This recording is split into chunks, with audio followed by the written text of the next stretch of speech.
E aí, cervejeiro? Bem-vindos a mais um episódio do Mostrando Responde e hoje vai ser um complemento ao Responde de ontem, trazendo de novo um convidado que vocês gostaram bastante quando ele veio da outra vez. Fez uma participação por áudio aqui. Lembra da aula de pH do grande cervejeiro Conrado Mione? Hoje tem uma aula dele de novo agora sobre sais. Se liga aí na aula que está muito completa. Fala André, beleza? Cara, bem interessante a pergunta que você me fez. Deve ser uma dúvida de muita gente. E a notícia que eu tenho para te dar é que eu já dividi de todas as formas possíveis. Bom, a sua pergunta foi é, em qual momento se faz a adição de sais, né, na água? Se a gente adiciona somente na mostura, ou se adiciona na mostura e na lavagem, ou se adiciona a quantidade de sais necessária para mostura e para lavagem, adiciona só na água de mostura. E, cara, já vi de todas as formas possíveis. Mas vamos lá, vamos analisar os fatos, né, possíveis. Considerando que os estilos de cerveja nasceram, né, eles foram surgindo através de insumos disponíveis, e a água é um insumo que representa quase 95% da nossa cerveja. Ela é um insumo muito importante para a cerveja. Né, e os íons que contém, os íons minerais que contém na água são tão importantes quanto a própria molécula H2O, né? Porque eles adicionam sensações finais na cerveja. Então você pega, por exemplo, cervejas inglesas, elas têm uma característica definida da cerveja inglesa, não só pela qualidade dos maltes utilizados, não só pelos lúpulos utilizados, não só pelas leveduras utilizadas, mas muito do perfil sensorial das cervejas inglesas se dão pela água que é utilizada nas cervejas inglesas, né? São águas normalmente mais duras e com uma quantidade de sulfato muito grande. Então, o sulfato ele vai adicionar uma definição de amargor, um sharpness de amargor, né? A gente fala assim. Ele vai adicionar então essa clareza no amargor, podemos dizer assim, e, e também vai adicionar uma sensação de secura na cerveja, né? Isso por conta desse íon que tem que em abundância, que é o sulfato. Mas vamos lá, vou falar um pouco de cada, de como que se encontra, de como que adiciona e o que representa cada tipo de cada tipo de íon que a gente adiciona na água, tá? Bom, a gente encontra, né, os íons em forma de sais. Os sais são sempre dois íons, um estabilizando o outro, um é sempre com carga negativa, o outro sempre com carga positiva. Então eles juntos ficam estáveis e formam sais, né? E você encontra eles em forma de sais. Então você vai encontrar cloreto de cálcio, sulfato de cálcio, nosso sal de cozinha, que é cloreto de sódio, né? Então, se, por exemplo, se você quiser cálcio, você vai poder usar carbonato de cálcio, você vai poder adicionar cloreto de cálcio, você vai poder adicionar sulfato de cálcio, e eles vão te dar uma quantidade de cálcio, mas eles vão também te dar a outra parte que você não está mirando quando você fala só de cálcio. Né? Você vai colocar cloreto de cálcio, você vai colocar tanto cálcio quanto cloreto também. E isso é uma coisa que tem que tomar muito cuidado quando você vai fazer esse cálculo de água, né? Esse cálculo de sais na água. Vamos lá. O momento de adicionar o sal, né?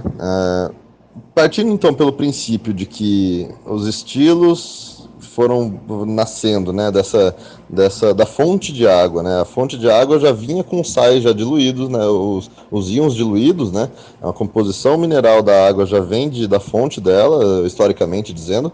Então, você tem tanto a água de lavagem quanto a água de mostura com aquela quantidade de íons já diluídas nela. Então esse seria o jeito melhor, ao meu ponto de vista, de fazer alguma coisa mais próxima do real, do que seria, por exemplo, vamos tirar aqui como base uma dry stout. Uma dry stout você tem ali a quantidade de sulfato, de cloreto, de cálcio já composta na água, e se você colocar na água de lavagem e na água de mostura a quantidade de sais certa para cada água, né, seria o jeito mais próximo do histórico, vamos dizer assim. Só que hoje eu costumo colocar tudo na água de lavagem, desculpa, tudo na água de mostura. Por quê?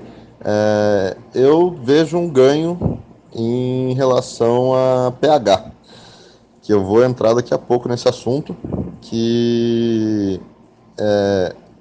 às vezes, dependendo da quantidade de sais que você tem, você consegue abaixar o pH e não sem precisar colocar algum tipo de ácido, né?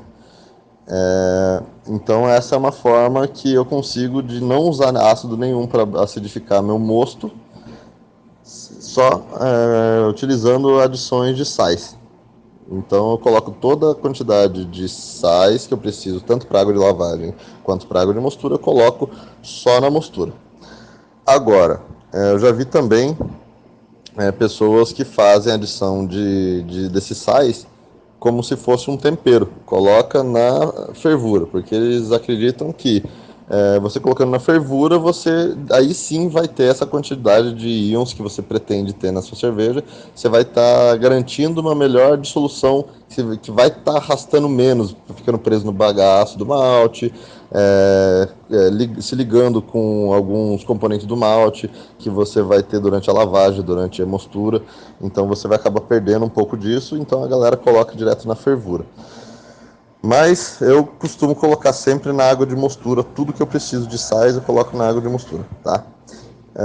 E cara, sobre os íons, né? Os íons que a gente tem na cerveja.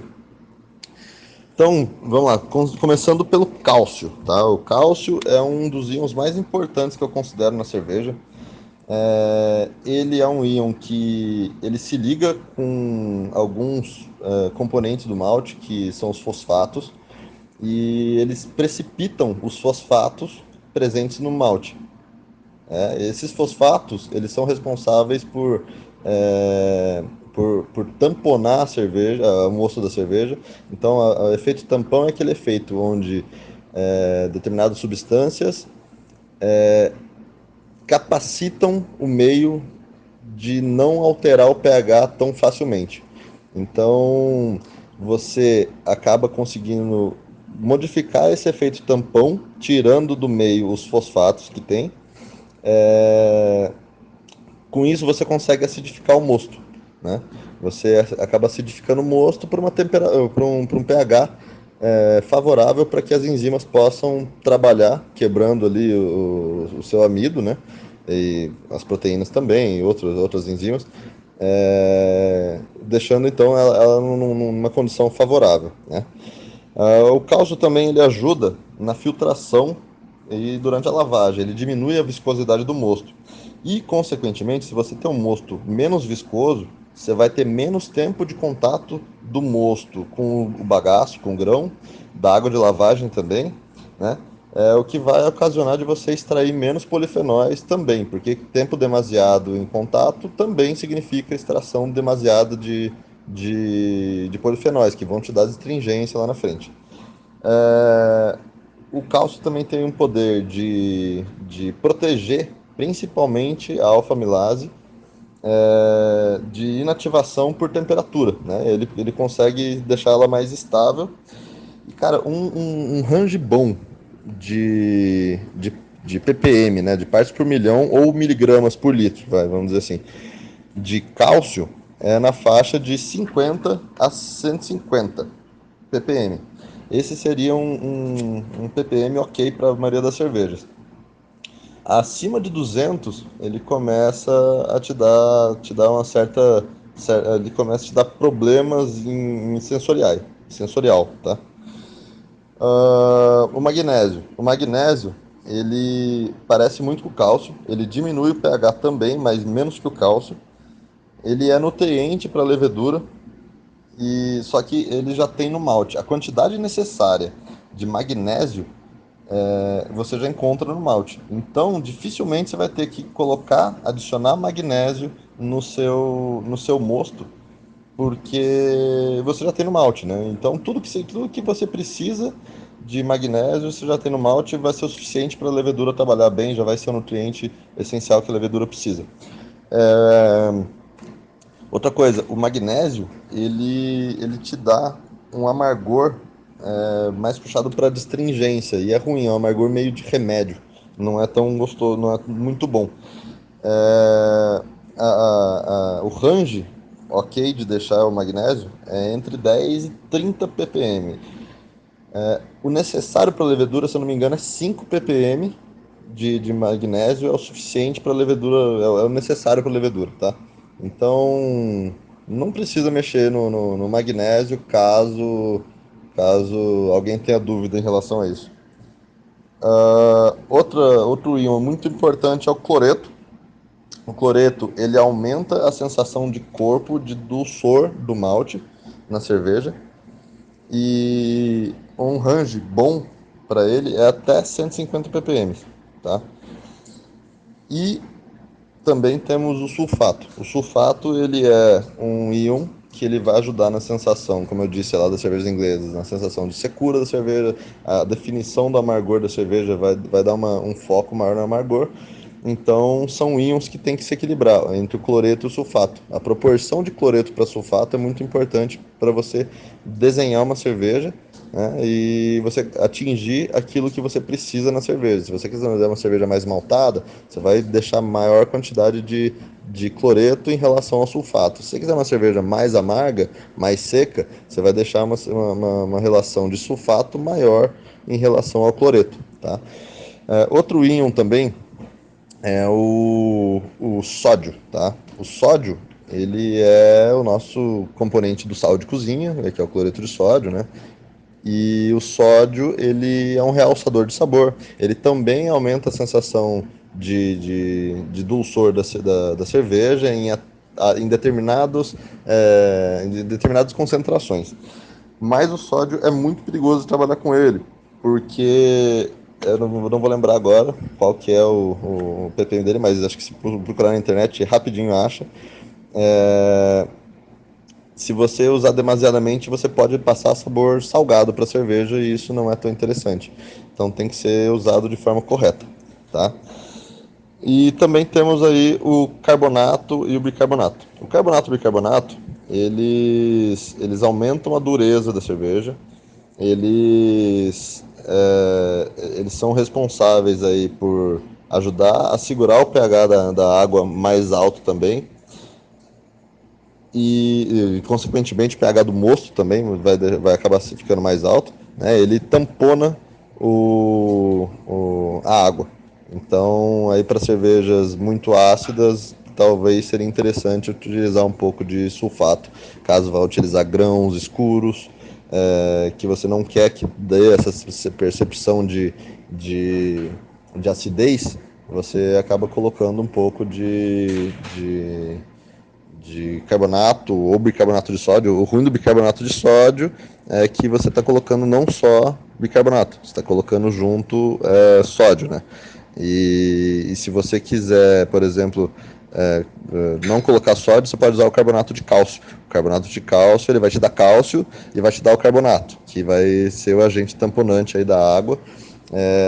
Apesar de que eles precipitam, né, com facilidade, mas ele ajuda a segurar sim o pH da água, principalmente nessas condições aí de maltosidade escura que pode abaixar o pH da água, do mosto consequentemente, beleza? E cara, é tudo uma relação de equilíbrio. Todos os sais que você for utilizar, tudo tem que ser equilibrado. E o mais importante sempre vai ser cálcio, e a relação entre cloreto e sulfato, na minha opinião, é assim, essencial, né? Mas vale um estudo mais aprofundado, tem bastante livro bom no mercado.